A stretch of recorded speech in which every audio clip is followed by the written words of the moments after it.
Hi, I'm Molly from Stitching Sassy, and today we're going to be transferring our PDF pattern onto our fabric. So there's a couple ways you can do this. One requires a home printer and one doesn't, and we're going to go over both methods in this video. But first, we're going to need to gather our supplies. So the first thing you'll need is, of course, your PDF pattern, whether you purchase that from stitchingsassy.etsy.com, which is me, or any of the other places where PDF patterns are available online. Secondly, you're going to need your embroidery hoop set up with the fabric. And we went over how to do this in the last video, which will be linked below. Next, you'll need some kind of writing utensil, whether that is a water erasable pen, a heat erasable pen, or even just a regular pencil. My favorite is the water erasable pen, and I'll show you why I like it so much later on in the video. And now finally, if you're doing this with a printer, you will of course need a home printer, and you'll also want a couple pieces of painter's tape or masking tape. You don't need this if you're using the no printer method. All right, so let's start out with the printer. I am going to go pull up my PDF pattern on the computer and then print it out. All of my Stitching Sassy patterns come with at least 3 pages. So the first page is going to be your printable pattern that includes your stitch guide. The second page is going to be the suggested colors with the DMC floss color numbers. And the third page is going to be a finished reference picture of the piece. So you'll want to print at least this first page. Just a helpful hint, I know that all of our computers are probably different, but if you see a setting like this, you'll want to set it to actual size as opposed to fit or shrink. All right, so I've got my hoop, I've got my tape, and I've got my PDF pattern printed out. And the first thing I'll want to do is cut out this circle of paper here. I'm actually going to cut a little bit inside just so it fits nicely in the hoop. You'll see what I mean when we get going. So let me cut this out. All right, we've got our circle cut out here. So then let's get our hoop set up with the fabric, and we're actually going to turn it around so that we're looking at the back. And then we're also going to turn around our paper and put it right in the middle here. This is why I said to cut it out a little bit smaller so that it fits nicely in the back of the hoop. So here on the other side, you can kind of slightly see the pattern through the fabric, especially if it's a light colored fabric. And this is probably a good time to make sure that it's nicely centered and also that it's straight up and down. When you're using a linen fabric that has a little bit of a visible weave to it, so you can see these horizontal and vertical lines in it, I like to line those up with the text or with the pattern, just so that you can almost use them as guidelines when you're stitching. So I'm happy with how this looks, so I'm going to turn it back around, try to keep everything nice and in place. Then I'm going to get a couple pieces of my painter's tape.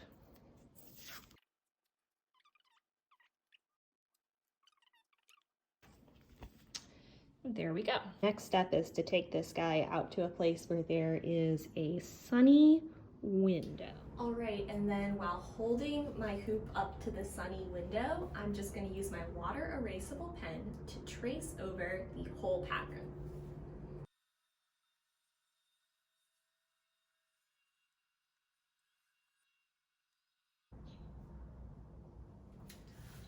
All right, there we go, all done and traced. The next thing that you can do is just remove the paper from the back of your project, and you are ready to go. Okay, so what if you don't have access to a home printer, or you just don't want to waste the sheet of paper? There is an easy way to transfer your PDF pattern to your fabric without needing a printer, and let's go do it now. All right, so I'm back at my computer now and I have my pattern pulled up. What I want to do now is kind of hold up my hoop close to the computer and try to make it about the right size. I don't know if you can see super well through there, but the pattern is currently too small for the hoop. So I'm just going to use my fingers to kind of pinch and zoom in a little bit, and until I get the pattern just about the right size for my hoop. And I'm actually holding this hoop on there backwards. So this would be the front and this would be the back, just so the fabric is easier to see through and is held taut against the screen. I can then grab my water erasable pen or my pencil, and I can just do my best to hold the hoop still while tracing directly from my computer onto my fabric.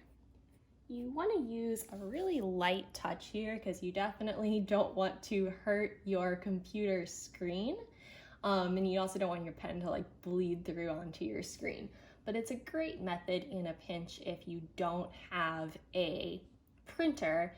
You can just let your computer act like a light box for you. All right, so I'm all done tracing my pattern from the computer screen onto the hoop. The only bad thing here is that my pattern is actually in backwards. Now, I don't want to call it backwards because some people like to work this way with the work surface sort of sunken into the hoop, but I much prefer to work on the embroidery hoop like this.